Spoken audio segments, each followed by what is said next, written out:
Wesh l'équipe.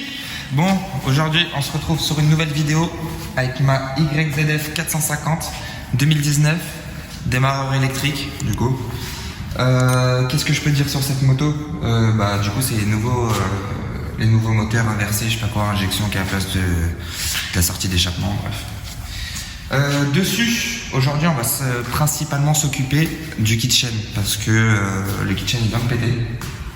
Donc je viens de faire la révision et j'ai pas pensé à faire le kitchen tout de suite. J'ai laissé tarder. Et là il vient de péter. Donc je l'ai racheté, j'ai racheté un 20. Pourquoi 20? Parce que 20 c'est pas cher et c'est super comme qualité. Il y a toujours eu que du 20 sur mes bécanes. Ça bouge pas, c'est super. Donc là on peut voir que la chaîne elle a pété directement et elle est venue ici. J'ai une protection de carter, donc elle a tapé ici. J'ai eu de la chance, c'est qu'elle a pas tapé ce carter là. Du coup j'avais retiré le pignon.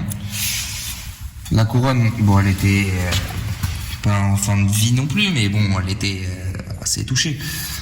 Donc j'ai racheté le kitchen complet, donc ça comprend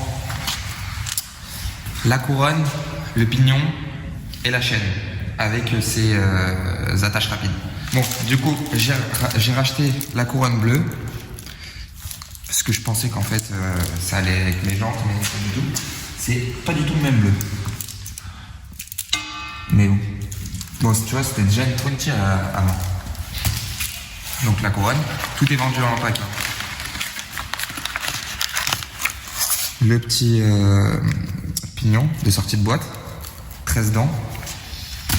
La couronne, j'ai pas dit, mais c'est une 49 dents. Attache rapide. Et pour la chaîne, j'ai pareil, 20. C'est une chaîne 120 maillons. 114 maillons. 114 maillons, ouais. En or. Ça, je crois que j'ai pas trop décidé, je me rappelle plus. En tout cas, c'est super. Et il y a les joints dessus. C'est celle qui a les joints dessus. Donc ça, c'est l'ancien pignon qui était à la base dessus. C'est un 13 dents, c'est pareil. On voit la différence. Hein. Voilà. Et la chaîne, on peut voir, et quand la chaîne elle commence à faire des bruits comme ça, c'est que c'est chaud dans la zone. Et là, elle a carrément pété. Hein. Ça de faire des randonnées cross. Des randonnées enduro cross, etc. Bref, donc je viens de la mesurer avec l'ancienne chaîne. Donc pour la mesurer, un plus simple.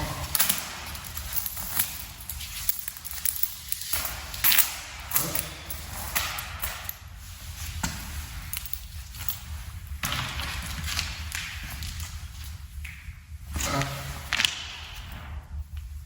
Côte à côte, on voit qu'il manque un maillon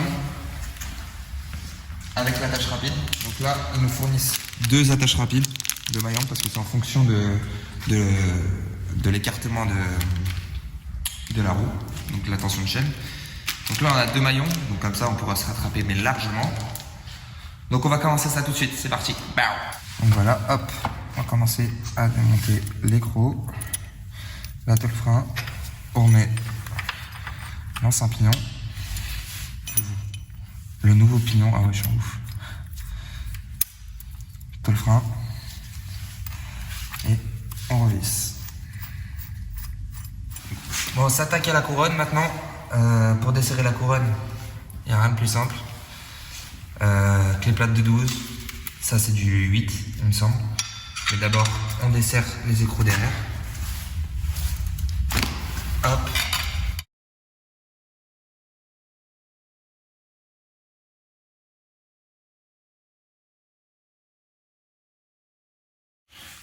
Voilà, donc une fois qu'on les a desserrés, tout à l'heure on les a tous desserrés, on les retire.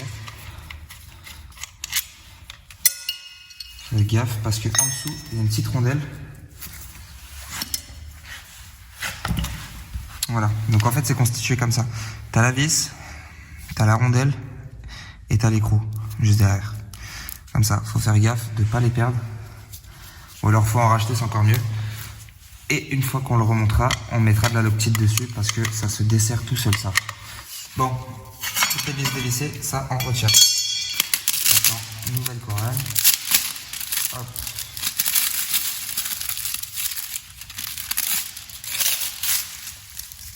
Est-ce que ça passe nickel? C'est incroyable. Et maintenant, on peut remettre toutes ces vis. Par contre, ce que nous, on va faire, c'est qu'on va mettre un peu de Loctite dessus parce que ça se dessert tout seul. Hop, un peu de Loctite sur sa vis. Un tout petit peu. Hein. Si ça descend un jour. Voilà. C'est histoire que le vis ne se dessert pas. Hop.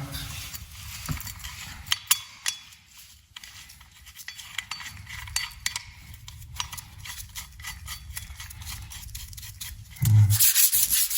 Bon là tu vois Anis, on est en train de dégraisser tout l'axe.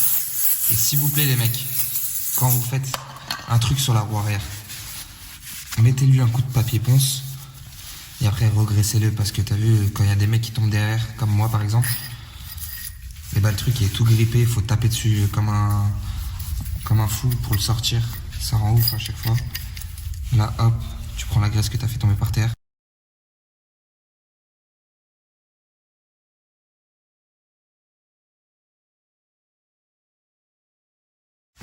Bon voilà, là on vient de remettre l'écrou.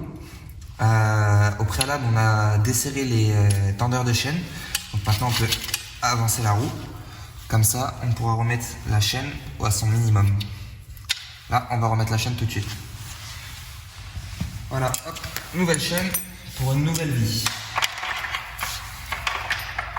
Hop, sur son nouveau pignon.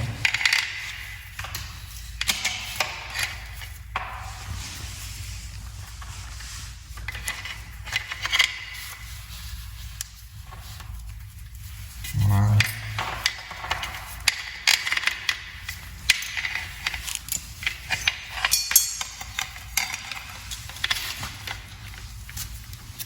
Ça va bien passer ici.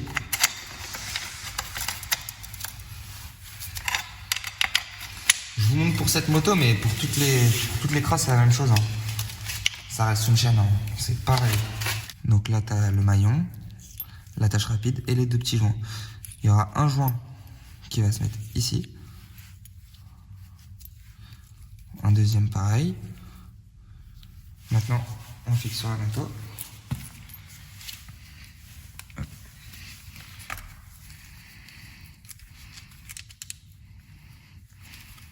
Voilà. Les deux petits joints.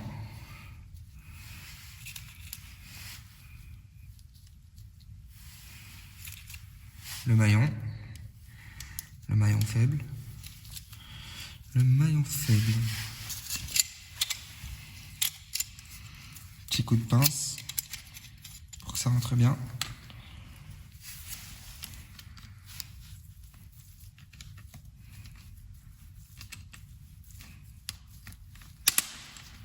Ok, donc une fois qu'on a remonté le maillon, il n'y a plus qu'à poser l'attache rapide. Donc pour poser un attache rapide, c'est super simple. C'est le côté rond qui va vers l'intérieur, qui suit la chaîne en fait. Pourquoi c'est le côté rond? Parce que de l'autre côté, si on le mettrait de ce sens-là, et qu'on se taperait un caillou, donc comme ça pourrait déclipser la graffe en fait. Donc pour le coup, hop, on met de ce sens-là, comme ça. Je sais pas si on le voit bien, mais comme ça du coup. Hop, on le pousse un peu. Petit coup de pince. On va un peu plus rond. Et voilà. Et on s'assure toujours que ça soit bien fermé. Voilà. Voilà. Une nouvelle chaîne toute neuve. Maintenant, il ne reste plus qu'à faire la tension de chaîne. Et ça sera fini. Pour la tension de chaîne, rien de plus simple. On peut mettre 3 doigts. Donc là, on voit qu'elle n'est pas assez tendue. On va la reculer un petit peu. Donc on va desserrer ça. Hop. On va se mettre un repère. Je ne sais pas si on voit bien ici. Ici, il y a un repère. Et en fonction de combien il y a de traits, donc on va dire que ici c'est le 0, 1, 2, 3, 4. Là, on voit qu'on est entre le 4 et le 5. On va aller voir de l'autre côté. Donc on le dessert aussi de ce côté-là.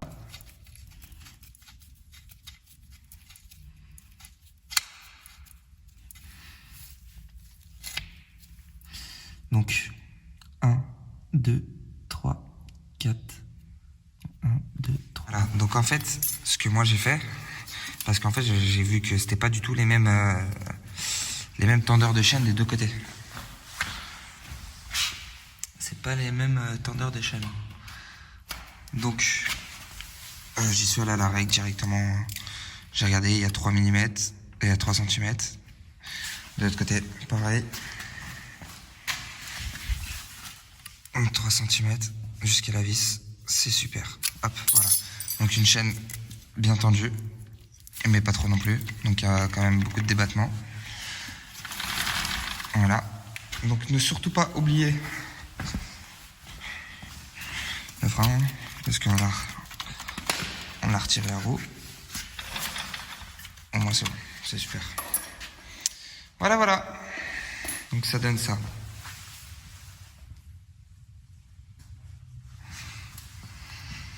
N'oubliez pas de refermer bien la tôle frein. Ah oui, je ne l'ai pas dit parce que je l'ai fait en off.